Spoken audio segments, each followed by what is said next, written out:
I'm a week out from my last shot of retatrutide. And I got to tell you, I have a lot of anxiety being off of it because I've heard all the stories. People do GLP-1s, Ozempic, tirzepatide, whatever it is, whatever the brands are of the various GLP-1s, but they get off and they gain all their weight back. So I'm now in that place. And I got to tell you, I'm anxious about it. Um, I mean, I took the time. The jabs don't hurt, but come on, you're jabbing yourself with research chemicals. But, you know, that's not a big problem. But, just going through the process of doing this since August, and I'm at my goal weight. Well, get into this. Um, but I did reach my goal weight. Actually, my goal was to hit 215. I've got all the way down to 210. And now it's time to be off. I've titrated off. I stopped earlier than I really meant to, but the last vial, I did the last shot last Sunday, so we're done. I've got 3 more as an emergency if I need, but the goal is don't touch them, and hopefully this summer I'll give them to somebody else because they'll still be good. So I'm Jake Watkins. I'm a software developer, CrossFitter, and apparently I've become a bit of a biohacker lab rat, jabbing myself with various strange substances we call peptides. I mean, try not to swear. So my channel, I talk about whatever I want to. It's mostly the topics are what I consider high tech, which peptides in this case, I don't think you get any higher tech than a peptide. So in August, I decided to give retatrutide a try. I weighed like 246. Yeah, 246 was the most I ever weighed. Um, I do CrossFit 5 days a week. I go to a normie gym. It's a Gold's. 3 to 5 times a week. I lift fairly heavy. And I plan to lift even heavier. I have pretty good cardio, but I just kept gaining weight, which, some people will be like, well, yeah, you're gaining muscle. Yeah, well, some, but I was also gaining fat. I've wanted to get myself down to a 15% body fat, and we can debate whether or not that'll give me visible abs or not. From what I see right now, I can see the top 2 abs. And I'm at like 22, 23% body fat. So if I get to 15, I think maybe I can actually have somewhat visible. I'm not going to look like a bodybuilder. That's not my intent. I'm a CrossFitter and whatever it is else, gym bro, not a bodybuilder. So anyway, but I'm kind of getting off track here. The point is, I hit the goal weight and it's time to come off, but how do I stay off?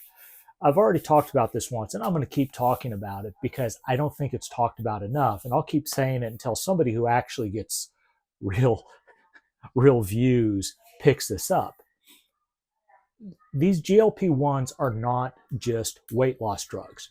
They are lifestyle change drugs.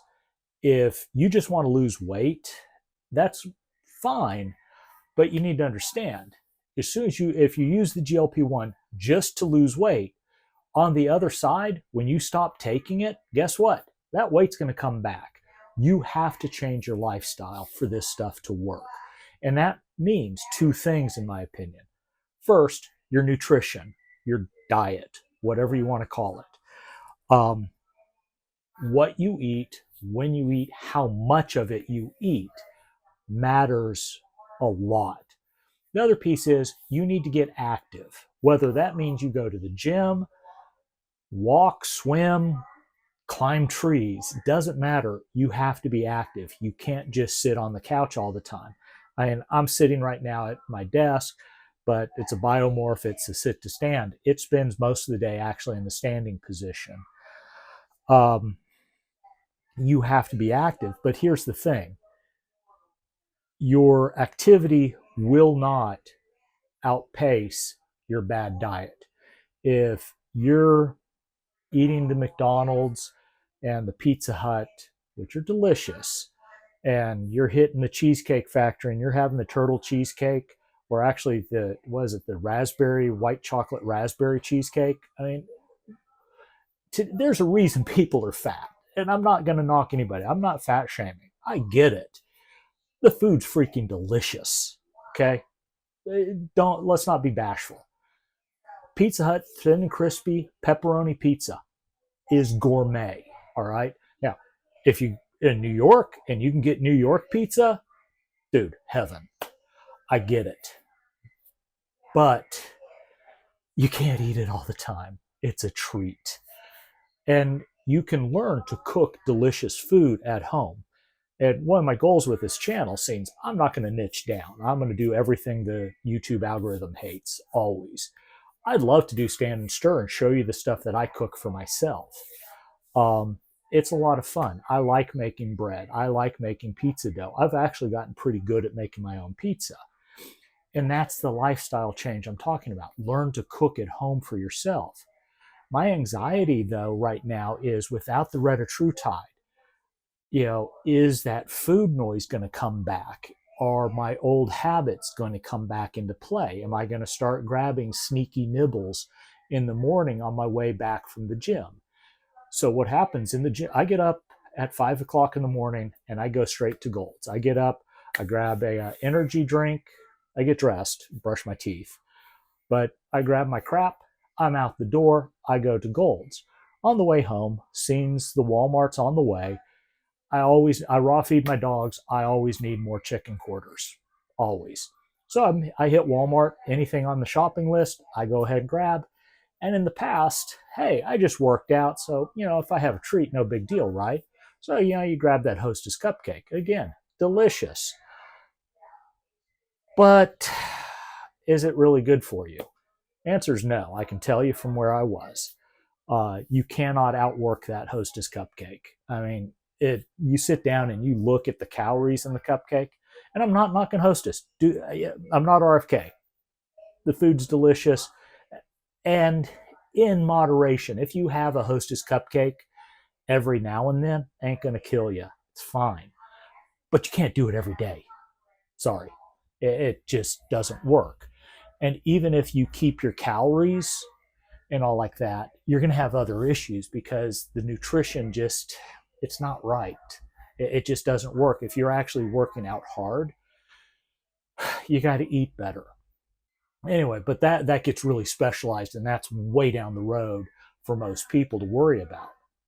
But you're sitting there, you're doing this stuff, then you enter in the GLP-1, and food noise goes away. All of a sudden, it's really easy to walk through the store, grab what you need, get out, no sneaky nibbles. You get home, you have a sensible breakfast.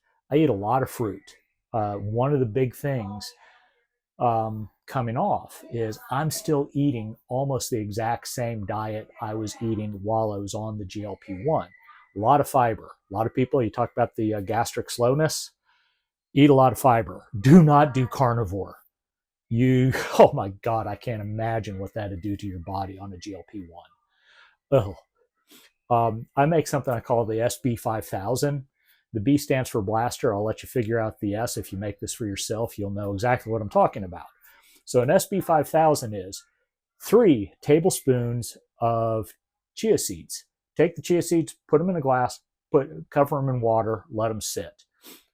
In your blender, Food Ninja, whatever it is you have, pineapple and watermelon. I add oranges. I wasn't eating them, so peeled them, put them in the blender, blend that all together, and put the chia seeds in. Get them all, they'll clump up real good. Put that in there, blend it all together so it's as smooth as can be. It's going to be a little grainy. It's not bad though. You put that in, you'll have about a liter. Drink all of that in a day. Your gastric slowness will not be an issue. But I continue eating a lot of fruit. You might be like, oh, but there's a lot of sugar in it. it's fructose, and it's also balanced out by the fiber that you're consuming. The rest of my diet, I eat a big lunch. My dinner tonight, actually, I'm almost finished. It's a protein shake. I'm hitting my 215 grams of protein a day. That's another aspect. Make sure you hit your protein goals. And what your protein goal should be is 1 gram of protein for every pound of target body weight. So let's say you want to weigh 220 pounds or 215, just a random number. You want to eat 215 grams of protein every day, while you're on the GLP-1, and after you get off, you keep doing that so that you'll minimize. The goal is to minimize your muscle loss. The little bit of lean mass that I lost through this process, I missed my protein goal constantly.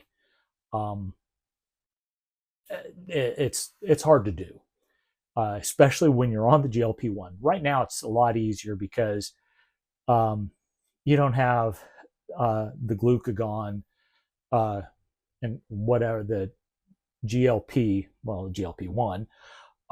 suppressing appetite. So, but the interesting thing is, if you're still on the GLP-1, pay attention to how you feel.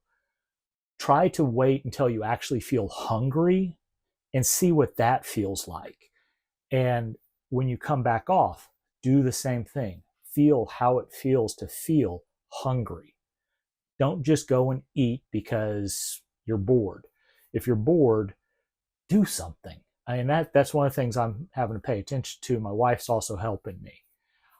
Pay attention to your serving sizes, because it's real easy to go back to eating the way you did.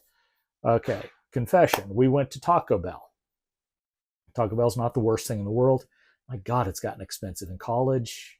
You go, anyway, old man talk.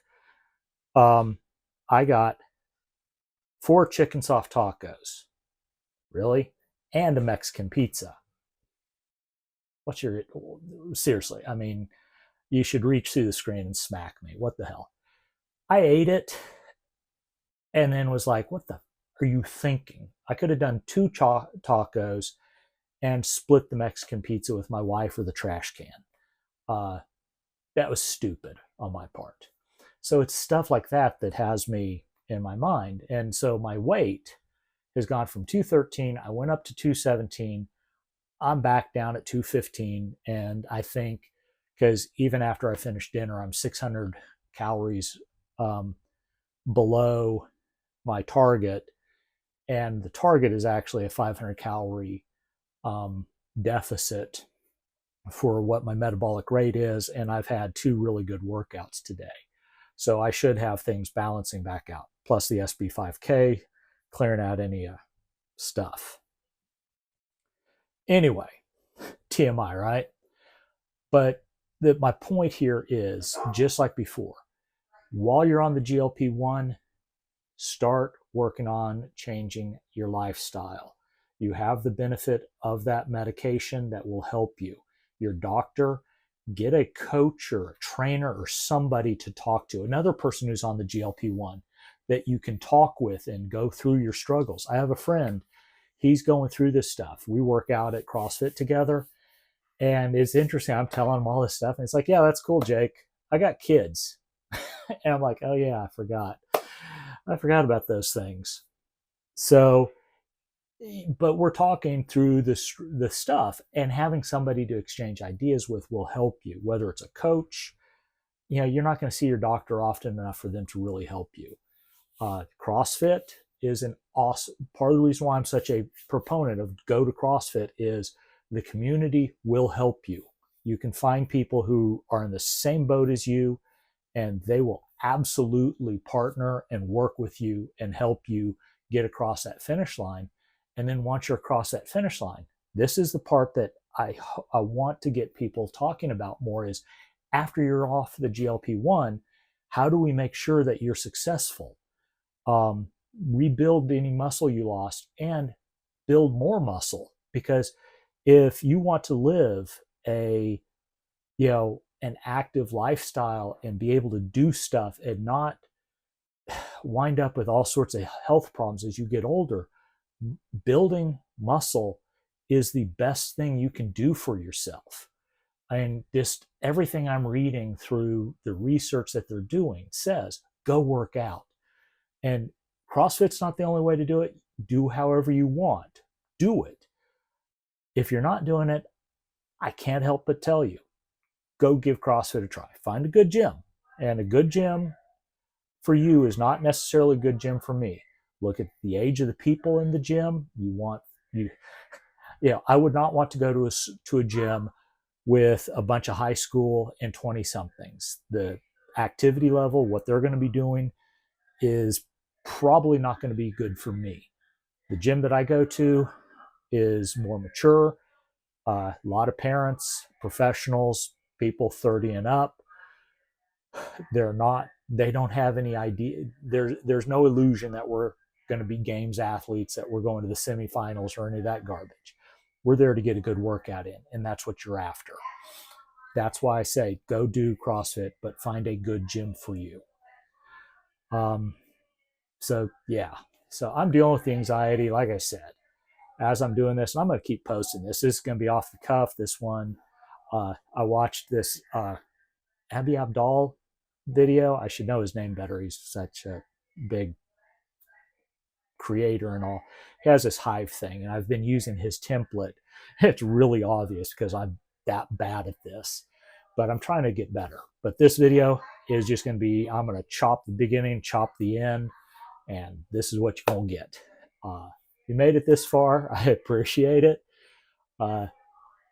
Give me a like and a subscribe maybe. Anyway, I'm going to say good evening, and I'll see you next time.